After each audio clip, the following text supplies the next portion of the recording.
हरे कृष्णा, राधे राधे, ओम नमः शिवाय, हर हर महादेव। आप सभी को भादव पूर्णिमा की हार्दिक शुभकामनाएं। आज की इस वीडियो में आप सुनेंगे भादव पूर्णिमा की संपूर्ण व्रत कथा और आरती। अब सुनिए भादव पूर्णिमा की व्रत कथा। प्रेम से बोलिए भगवान श्री विष्णु जी की जय, माता लक्ष्मी जी की जय। द्वापर युग में यशोदा माँ ने श्री कृष्ण से कहा कि हे कृष्ण, तुम सारे संसार के उत्पन्न करता, पालनहारी और संहार करता हो। आज मुझे कोई ऐसा व्रत बताओ जिसको करने से मृत्यु लोक में भी स्त्रियों को विधवा होने का भय ना रहे तथा यह व्रत सभी मनुष्यों की मनोकामना पूर्ण करने वाला हो। श्री कृष्ण कहने लगे, हे माता, तुमने अति सुंदर प्रश्न किया है। मैं तुम्हें ऐसे एक व्रत के बारे में विस्तार से बताता हूँ। सौभाग्य की प्राप्ति के लिए स्त्रियों को 32 पूर्णिमा व्रत करना चाहिए। इस व्रत को करने से स्त्रियों को सौभाग्य की प्राप्ति होती है। यह व्रत अत्यंत सौभाग्य देने वाला और भगवान शिव के प्रति भक्ति को बढ़ाने वाला है। यशोदा जी कहने लगी, हे कृष्ण, प्रथम इस व्रत को मृत्यु लोक में किसने किया था? इसके विषय में विस्तार से मुझे बताओ। श्री कृष्ण कहने लगे, इस भूमंडल पर अनेक प्रकार के रत्नों से परिपूर्ण कातिका नाम की एक नगरी थी। वह चंद्रहास नामक राजा राज्य करता था। उसी नगर में धनेश्वर नाम का एक ब्राह्मण था और उसकी स्त्री अति सुशीला रूपवती थी। दोनों ही उस नगरी में बड़े प्रेम से रहते थे। घर में धन धान्य आदि की कोई कमी नहीं थी, परंतु उनको बहुत बड़ा दुख था कि उनकी कोई संतान नहीं है। एक समय एक बड़ा योगी उस नगरी में आया। वह योगी उस ब्राह्मण के घर को छोड़कर अन्य सभी घरों से भिक्षा लेकर भोजन किया करता था। वह रूपवती से कभी भिक्षा नहीं लेता था। एक दिन वह योगी रूपवती से भिक्षा न लेकर किसी अन्य घर से भिक्षा लेकर गंगा किनारे जाकर भीषण को प्रेम पूर्वक ग्रहण करने लगा कि धनेश्वर ने योगी का यह सब कार्य देख लिया। अपनी भिक्षा के अनादर से दुखी होकर धनेश्वर योगी से बोला, हे महात्मा, आप सब घरों से भिक्षा लेते हैं, परंतु आप मेरे घर की भिक्षा कभी नहीं लेते। इसका क्या कारण है? योगी ने कहा कि निसंतान के घर की भी पति को अन्न के तूल होती है, और जो पति तो अन्न खाता है वह भी पतित हो जाता है। क्योंकि तुमने संतान हो, इसलिए पतित हो जाने के भय से मैं तुम्हारे घर की भिक्षा नहीं लेता। धनेश्वर योगी की यह बात सुनकर बहुत दुखी हुआ और हाथ जोड़कर योगी के पैरों में गिर गया और कहने लगा, हे महाराज, यदि ऐसा है तो आप पुत्र प्राप्ति का उपाय बताइए। आप सर्वज्ञानी हैं, मुझ पर कृपा कीजिए। हे भगवान, मेरे घर में धन की कोई कमी नहीं है, परंतु मैं पुत्र ना होने के कारण अत्यंत दुखी हूँ। आप मेरे इस दुख का हरण करें, आप सामर्थ्यवान हैं। यह सुनकर योगी कहने लगा, हे ब्राह्मण, तुम चंडी की आराधना करो। घर आकर उसने अपनी पत्नी से सब वृत्तांत कहा और स्वयं तप करने के लिए वन में चला गया। वन में जाकर उसने चंडी की उपासना की और उपवास किए।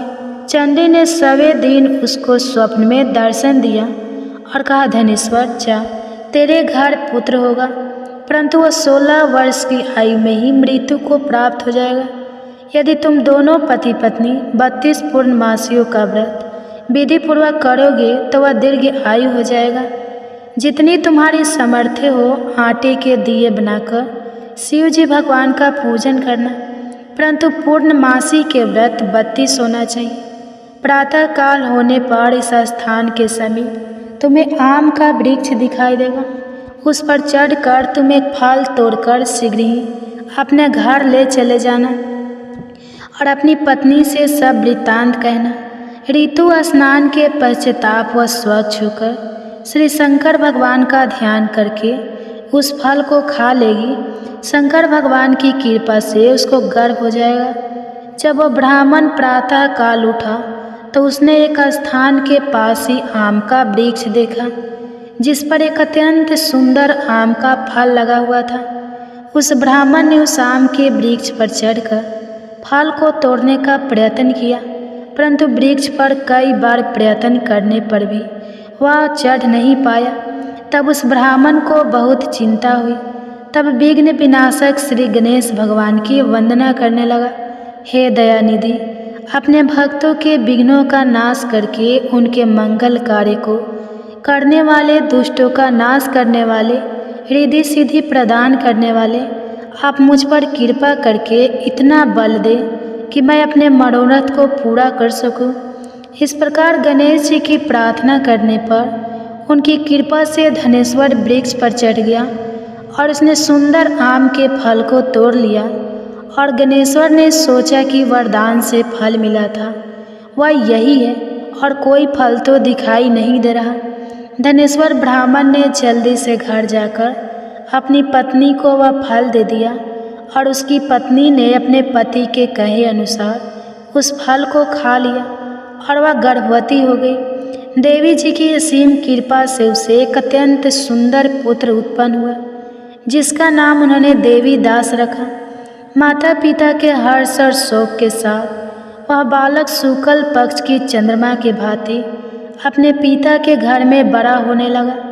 माता भवानी की कृपा से वह बालक बहुत ही सुंदर, सुशील, विद्या पढ़ने में बहुत ही निपुण हो गया। दुर्गा जी की आज्ञा अनुसार उसकी माता ने 32 पूर्णमासी का व्रत रखना आरंभ कर दिया, जिससे उसका पुत्र बड़ी आयु वाला हो जाए।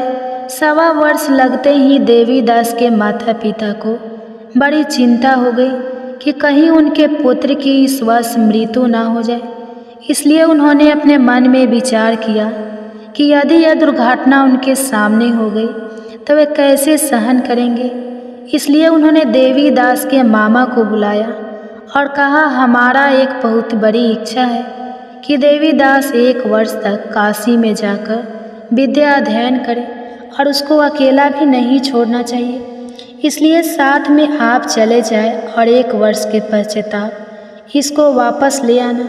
सब प्रबंध करके उसके माता पिता ने काशी जाने के लिए देवी दास को एक घोड़े पर बैठाकर उसके मामा के साथ भेज दिया, परंतु यह बात उसके मामा या किसी और से नहीं बताई।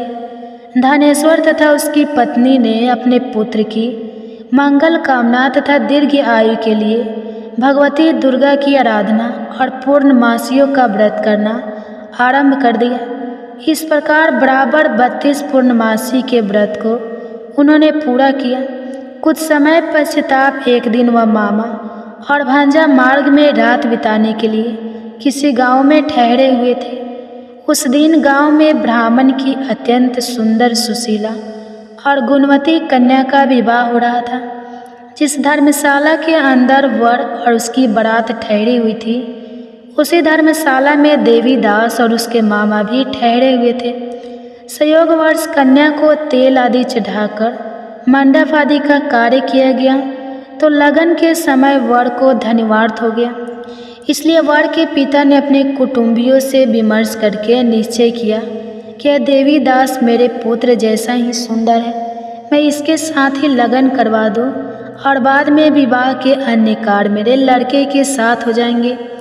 ऐसा सोचकर देवी दास के मामा से जाकर बोला कि तुम थोड़ी देर के लिए अपना भांजा हमें दे दो, जिससे विवाह के लगन का सब कार्य सुचारू रूप से हो सके। तब देवी दास की मामा कहने लगा, जो कुछ भी वधू पक्ष से कन्यादान के समय वर को मिले वह सब हमें दे दिया जाए तो मेरा भांजा इस बात का दूल्हा बन जाएगा।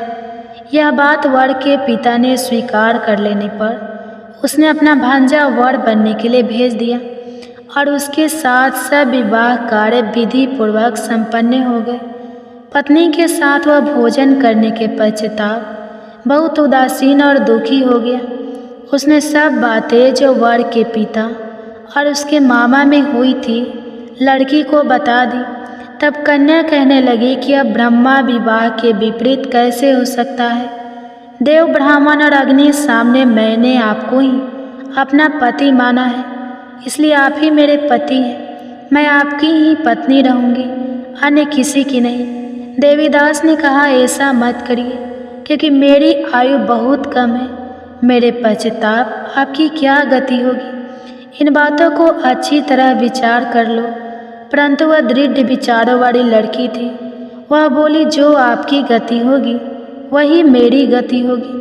प्रातःकाल देवी दास ने अपनी पत्नी को 3 नागों से जड़ी हुई एक अंगूठी दी, एक रुमाल दिया और बोला, हे प्रिय, इसे लो और संकेत समझकर स्थिरचित हो जाओ। मेरा मरण और जीवन जानने के लिए एक पुष्प वाटिका बना लो, उसमें सुगंधी वाली एक नव मालिका लगाओ और उसको प्रतिदिन जल से सिंचा करो और आनंद के साथ खेलो कूदो और उत्सव मनाओ। जिस समय और जिस दिन मेरा प्राणतः होगा, यह फूल सूख जाएंगे और जब यह फिर से हरे हो जाए तो समझ लेना मैं जीवित हूँ। यह बात निश्चय करके समझ लेना, इसमें कोई भी संयम नहीं है। इतना कहकर देवी दास वहाँ से चला गया और प्रातःकाल होते ही वहाँ पर गाजी बाजी बजने लगे और जिस समय विवाह कार्य समाप्त करने के लिए वर तथा सब बराती मंडप में आए तो कन्या ने वर को भली प्रकार से देखकर अपने पिता से कहा, यह मेरा पति नहीं है। मेरा पति वही है जिसके साथ रात्रि में मेरा पानी ग्रहण हुआ था। इसके साथ मेरा विवाह नहीं हुआ है। यदि यह वही पुरुष है तो बताइए कि मैंने इसको क्या दिया। वधू पक्ष और कन्या पक्ष कन्यादान के समय जो आभूषण आदि दिए गए थे वो दिखाए तथा रात में क्या गुप्त बातें मैंने इनसे कही वह सब सुनाइए। पिता ने उसके कहे अनुसार वर को बुलाया। कन्या की यह सब बातें सुनकर वह कहने लगा, मैं नहीं जानता। इसके पश्चाताप लज्जित होकर वह वहाँ से चला गया और सारी बारात भी अपमानित होकर वहाँ से लौट गई। भगवान श्री कृष्ण बोले, हे माता, इस प्रकार देवी दास काशी विद्या अर्जन के लिए वहाँ से चले गए और जब कुछ समय बीत गया तो काल से प्रेरित होकर एक सर्प रात्रि के समय उसको डसने के लिए वहाँ पर आया। उस विषधर के प्रभाव से उसके शयन का स्थान चारों ओर से विष की ज्वाला से विषैला हो गया, परंतु व्रत के प्रभाव से उसको काट नहीं पाया, क्योंकि पहले ही उसकी माता ने 32 पूर्णमासी का व्रत रखा था।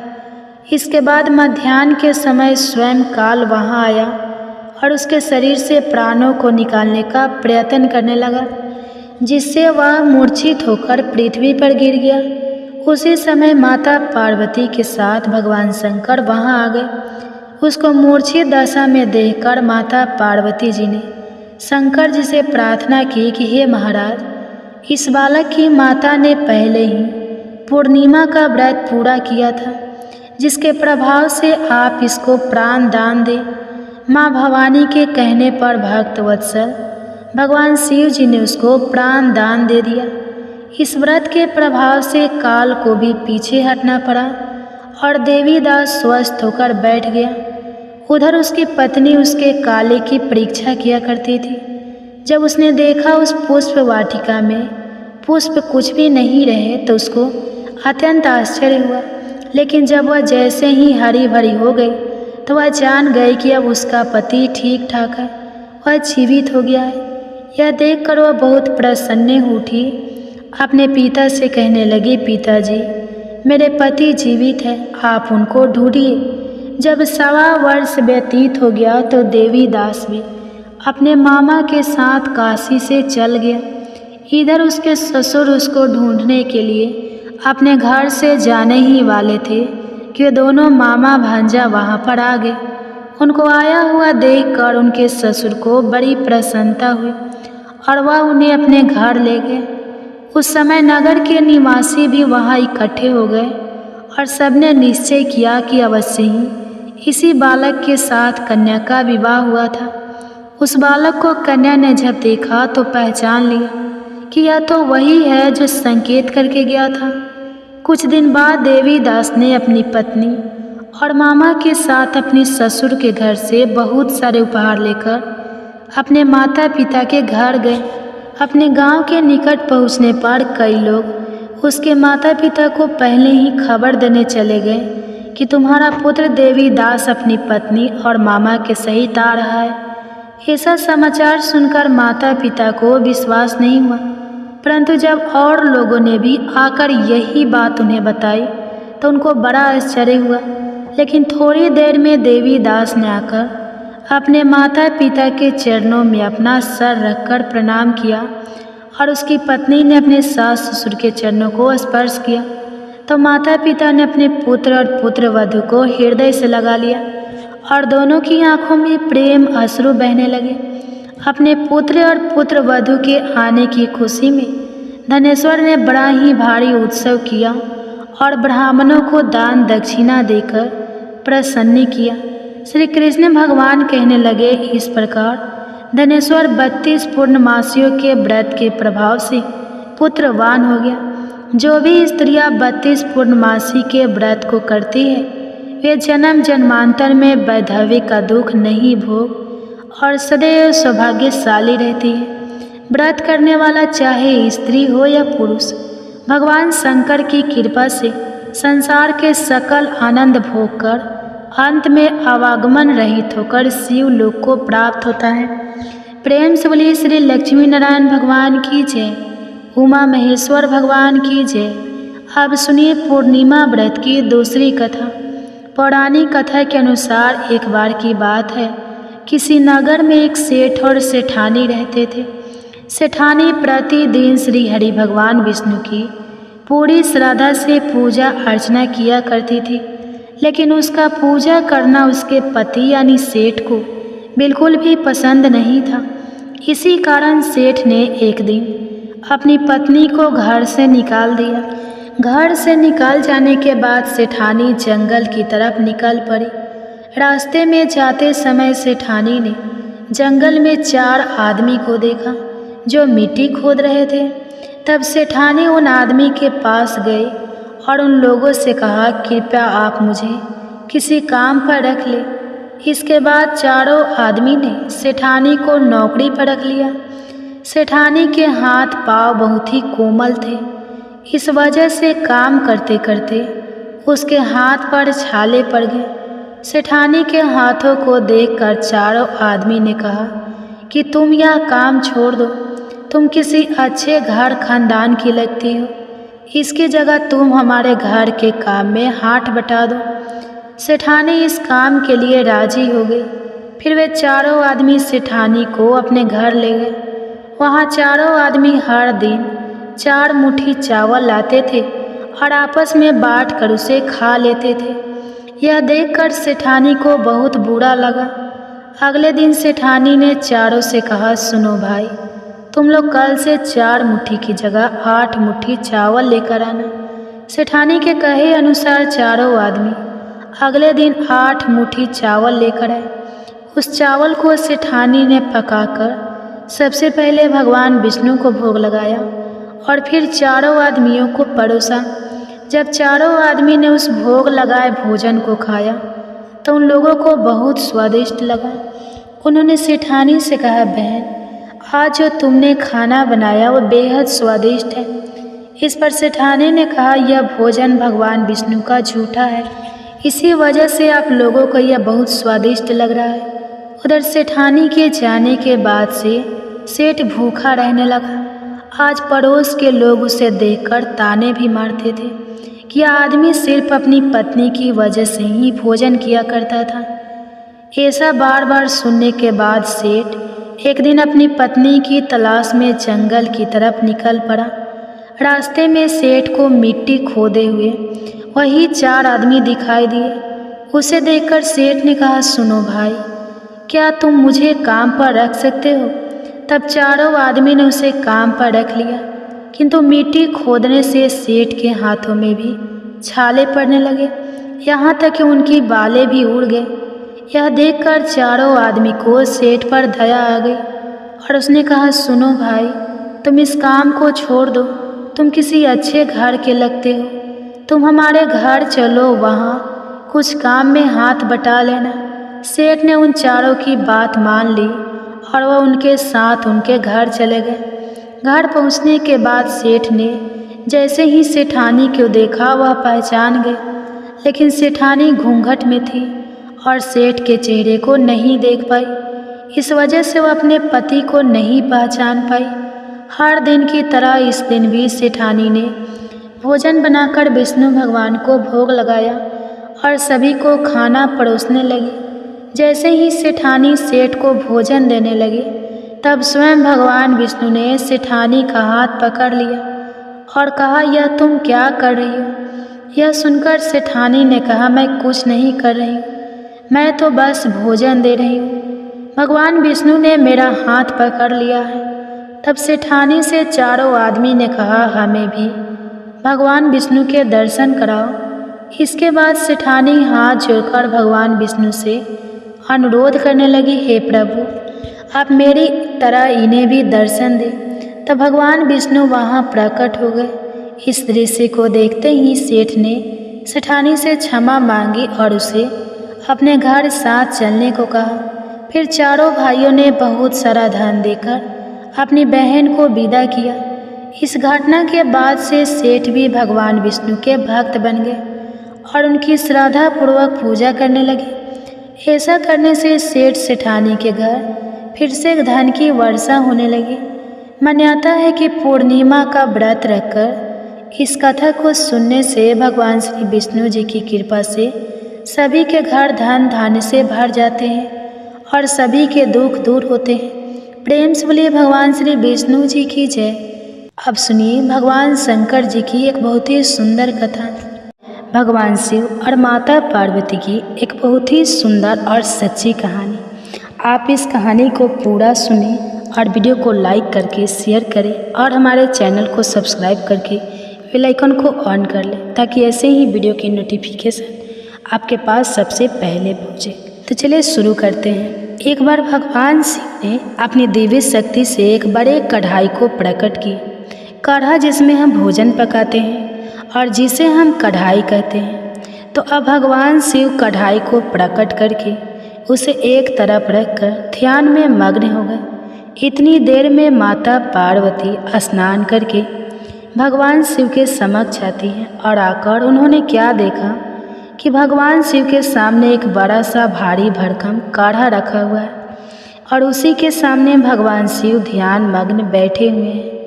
अब तो देवी पार्वती बड़े आश्चर्य में पड़ गई। अब वे महादेव के ध्यान से बाहर निकलने की प्रतीक्षा करने लगे।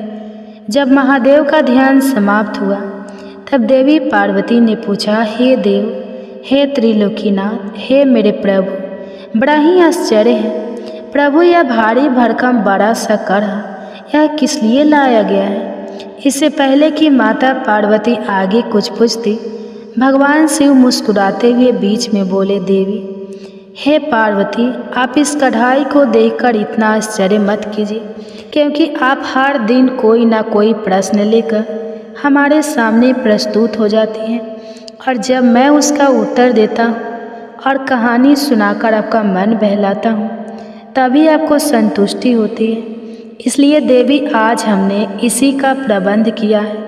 प्रिय भक्तजनों, चलिए आगे सुनते हैं फिर आगे क्या होता है। जो प्रिय भक्तजनों, इधर बड़े कढ़ाई को देखकर माता पार्वती सोच में पड़ गई और भगवान शिव माता पार्वती को आधी अधूरी बात सुनाकर मुस्कुराकर फिर से ध्यान मग्न हो गए। अब इधर चलिए देखते हैं कि इसके बाद क्या होता है। इधर अनंत ब्रह्मांड में चारों युग चारों भाई एक साथ बैठकर बात कर रहे होते हैं। चारों एक साथ बैठे थे। अब बातों ही बातों में एक दूसरे से वाद विवाद करने लगे। सब आपस में यही कहने लगे कि हम तुमसे बड़े हैं, हम तुमसे महान हैं। तो कोई कहता है हम तुमसे श्रेष्ठ हैं। अब सभी खुद को एक दूसरे से श्रेष्ठ बताने की कोशिश करने लगे।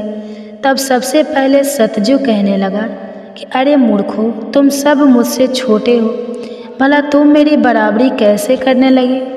जब त्रेता युग ने सतजू की बात सुनी तो उसने कहा कि तुम सबसे बड़े कैसे हो सकते हो? अरे तुम सब में से बड़ा तो मैं हूँ, मैं ही सर्वश्रेष्ठ। तुम सब मुझसे भला श्रेष्ठ कैसे हो सकते हो? इतने में ही द्वापर युग भी बोल उठा कि तुम मुझसे श्रेष्ठ कैसे हो सकते हो? अरे तुम सब में से श्रेष्ठ तो मैं हूँ, तुम लोगों का श्रेष्ठ होने का तो कोई सवाल ही नहीं उठता। अब उन सबकी बात सुनकर भला कलयुग कैसे चुप रहता। कलयुग भी बीच में बोल उठा, तुम तीन मुझसे श्रेष्ठ बन रहे हो। अरे असलियत तो तुम जानते ही नहीं, असलियत तो यही है कि श्रेष्ठ मैं ही हूँ। इस तरह से अब वाद विवाद करते करते वे चारों युग आपस में ही लड़ाई झगड़ा करने लगे। अब चारों युगों ने मिलकर एक योजना बनाई। वे आपस में कहने लगे कि इस तरह तो वाद विवाद करके कोई फैसला ही नहीं हो पाएगा, हम सब मिलकर क्यों न कैलाश पर्वत पर चले। वे चारों युग आपस में कहने लगे कि इस प्रकार लड़ते रहें तो अच्छा होगा, हम सब मिलकर कैलाश पर्वत पर विराजमान भगवान शिव के पास चलते हैं, अब तो वही हमारा फैसला करेंगे। इस तरह से आपस में समझौता करके चारों युगों ने कैलाश पर्वत की ओर प्रस्थान किया। चलते चलते आखिरकार वे कैलाश पर्वत पर पहुंच गए। वहां पर पहुंचकर चारों युगों ने भगवान शिव को प्रणाम किया। चारों युगों को अपने पास आया देखकर भगवान शिव ने उन सभी का स्वागत करते हुए कहा कि आप सभी का हमारे दरबार में, हमारे कैलाश पर स्वागत है। कहो तुम्हारे आने का क्या कारण है? आप तो स्वयं ही कल चक्रे हो, तुम सभी तो स्वयं समय हो, फिर ऐसा क्या कारण हो गया कि आपको हमारे पास आना पड़ा?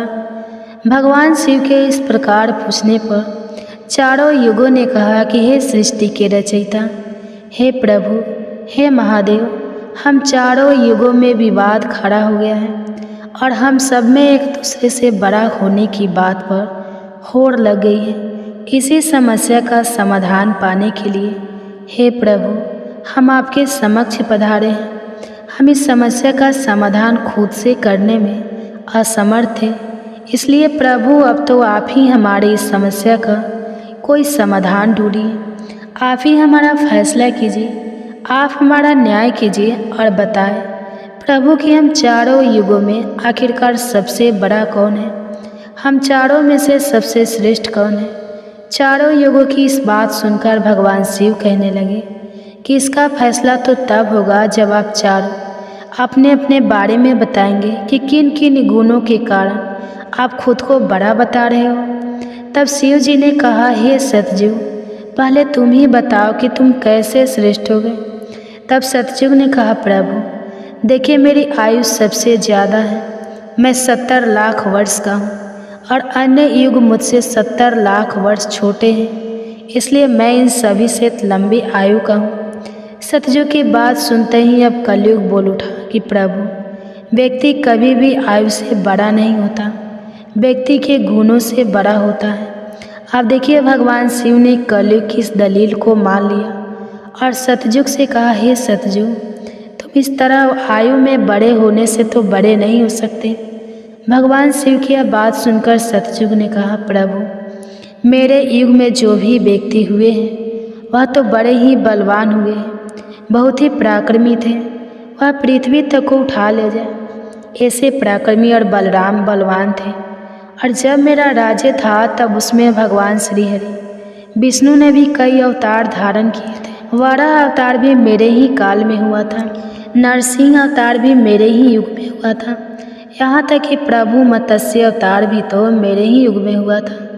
सतयुग को अपने बारे में इस तरह बढ़ाई करते देखकर त्रेता युग बोल उठा, नहीं नहीं, प्रभु श्री हरि विष्णु के अवतार लेने से सतयुग बड़ा भरा कैसे हो सकता है। प्रभु मर्यादा पुरुषोत्तम भगवान श्री रामचंद्र जी का अवतार तो मेरे ही युग में हुआ था। उन्होंने संसार को मर्यादा और धर्म पालन सिखाया। रावण जैसे महापंडित और कुंभकर्ण जैसे महान बलवान भी तो मेरे ही शासन काल में हुए थे।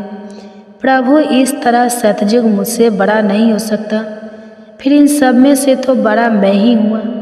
बस फिर क्या था। जब यह बातें द्वापर ने सुनी तो द्वापर युग महादेव से बोल उठा, हे महादेव, हे प्रभु, यह दोनों बड़े बन रहे हैं, किंतु यह दोनों बड़े कैसे हो सकते हैं। आप देखिए ना प्रभु, आप तो जानते ही हैं जब मेरा शासन काल आया तो मेरे ही तो शासन काल में भगवान श्री कृष्ण ने अवतार लिया था और जो 16 कलाओं से संपन्न थे, परिपूर्ण थे, पर ब्रह्मा थे, उन्होंने ऐसा विराट रूप दिखाया जो कभी स्वयं भगवान विष्णु ने भी नहीं दिखाया था।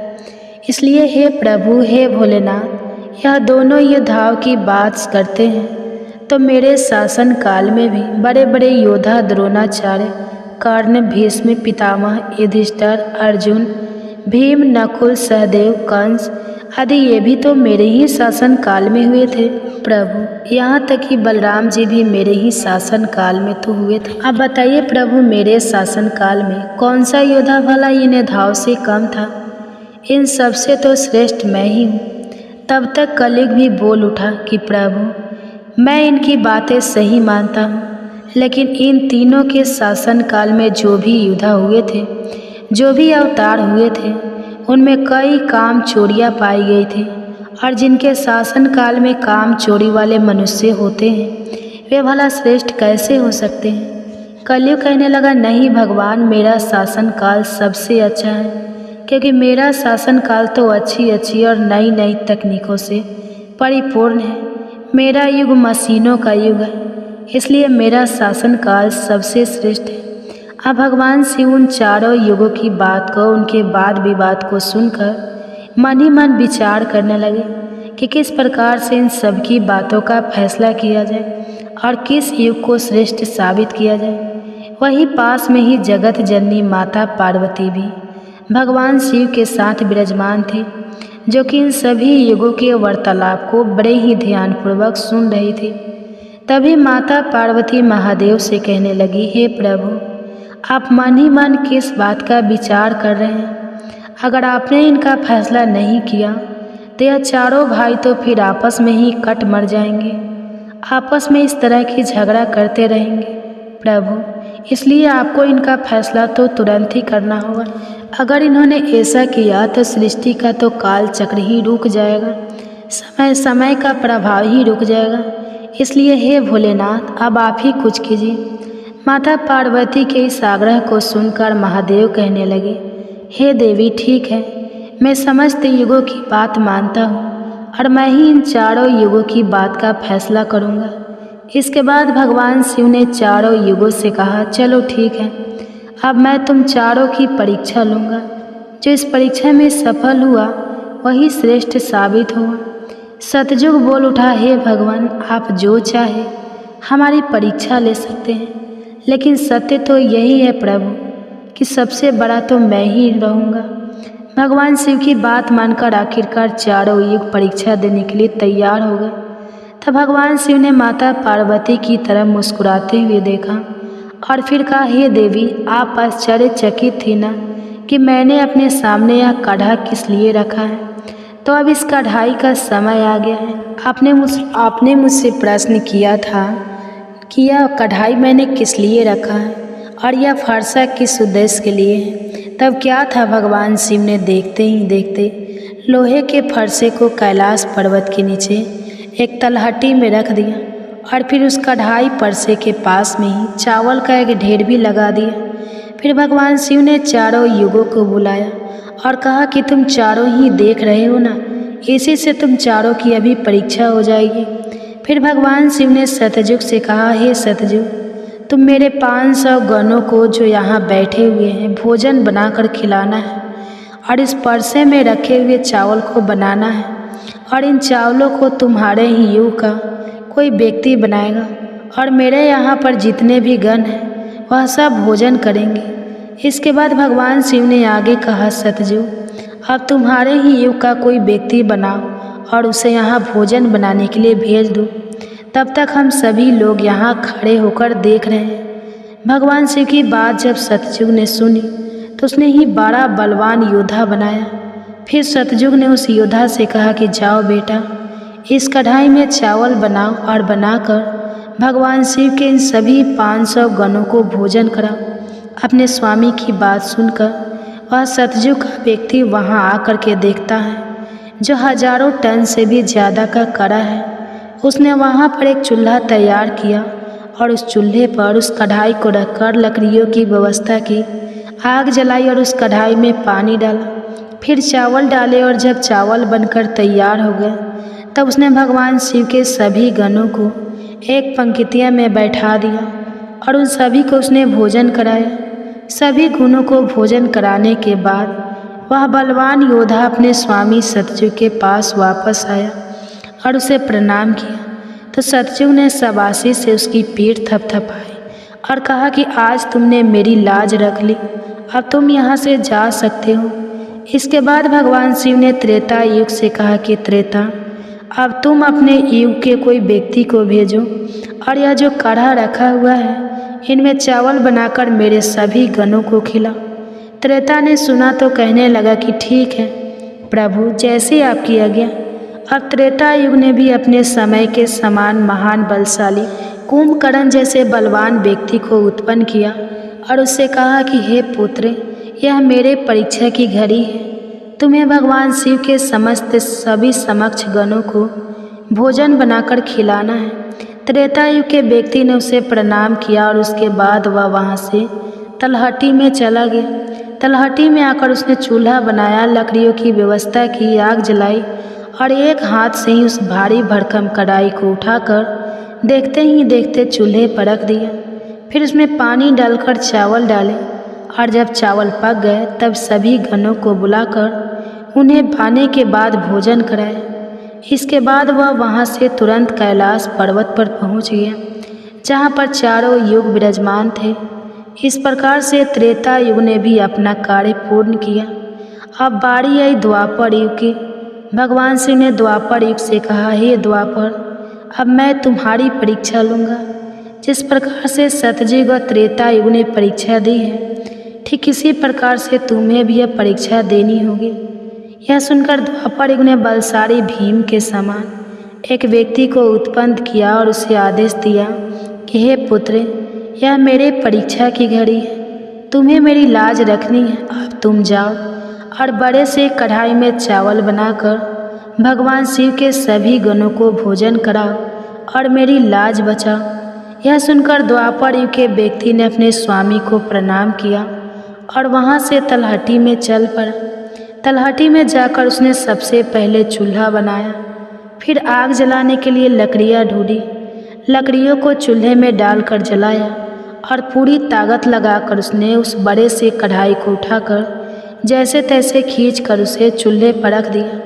वह तो द्वापर युग का व्यक्ति था, तो उसे थोड़ा ज़्यादा जोर लगाना पड़ा और बड़ी मुश्किल से वह कढ़ाई को उठा पाया।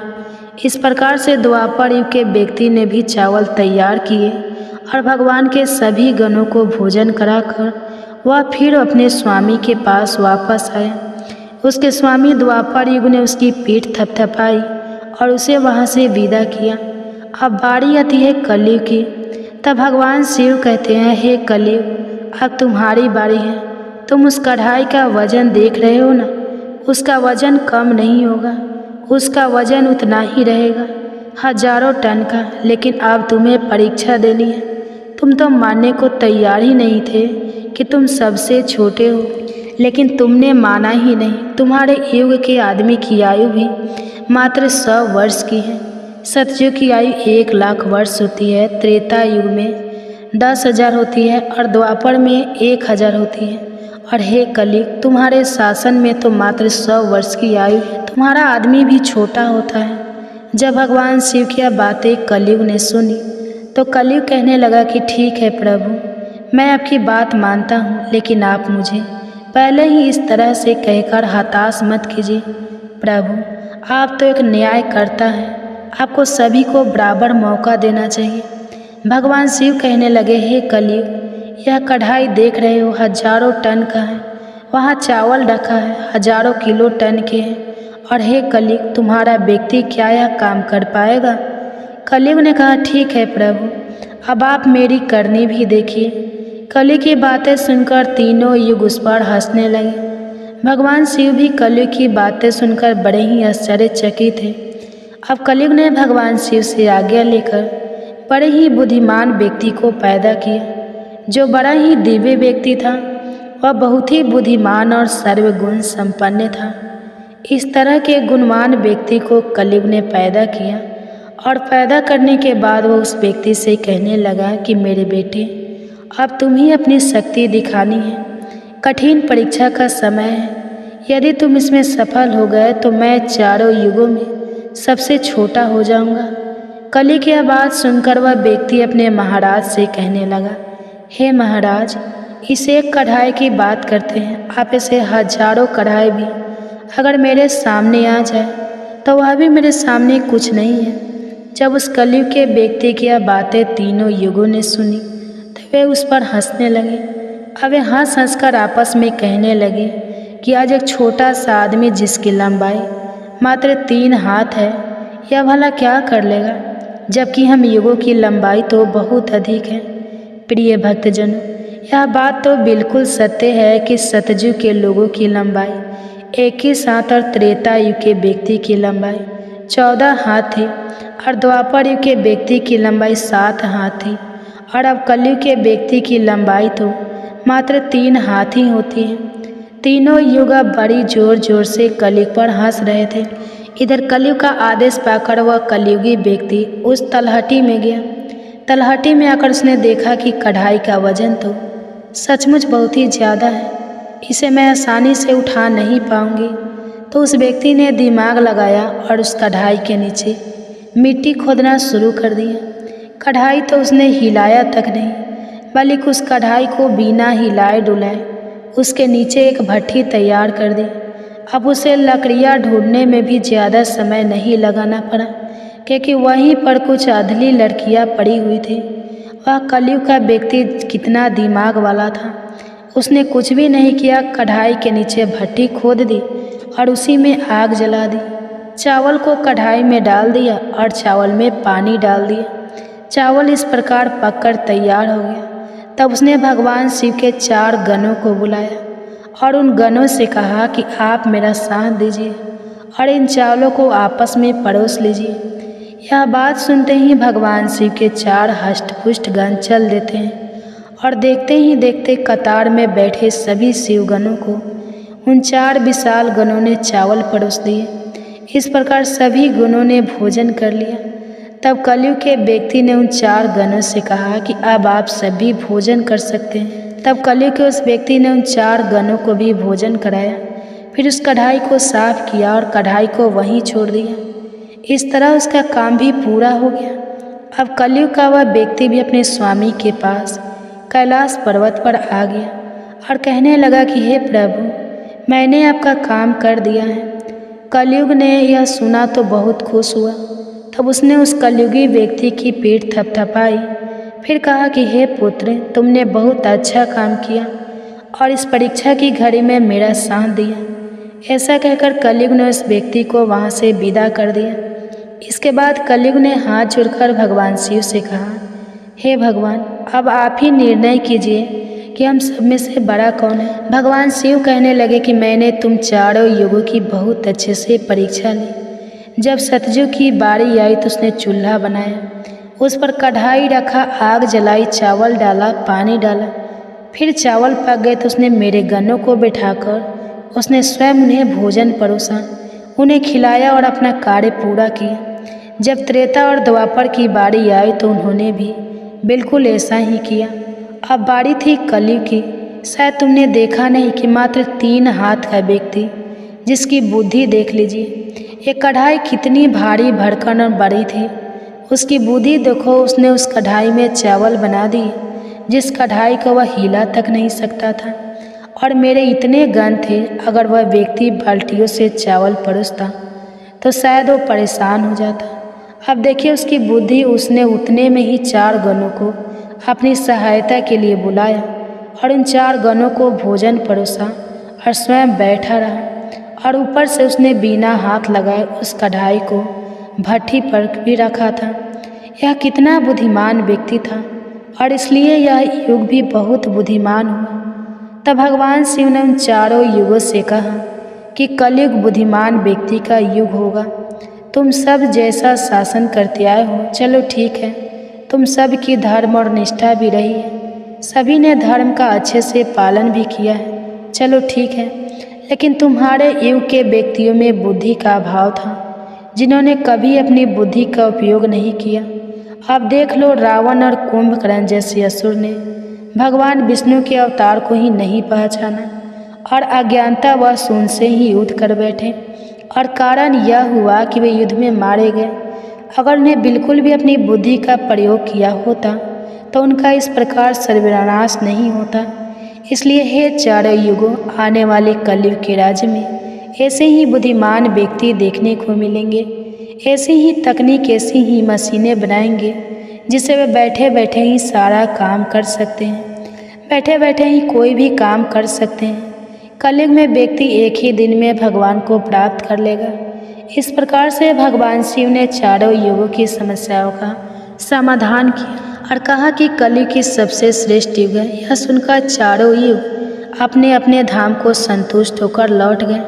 माता पार्वती भी यह सब कुछ देख और सुनकर बड़ी प्रसन्न हुई। उनके मन में उठी जिज्ञासा भी शांत हो चुकी थी और उनका मन भी बहल चुका था। तो प्रिय भक्तजनों, आज की कथा अगर पसंद आई हो तो वीडियो को लाइक कीजिएगा, शेयर कीजिएगा, चैनल को सब्सक्राइब कीजिएगा और कमेंट्स में हर हर महादेव जरूर लिखिएगा। इसी के साथ आज आप हमारे चैनल पर शिव महापुराण की कथा भी जरूर सुनिएगा। तो प्रेम से बोलिए ओम नमः शिवाय।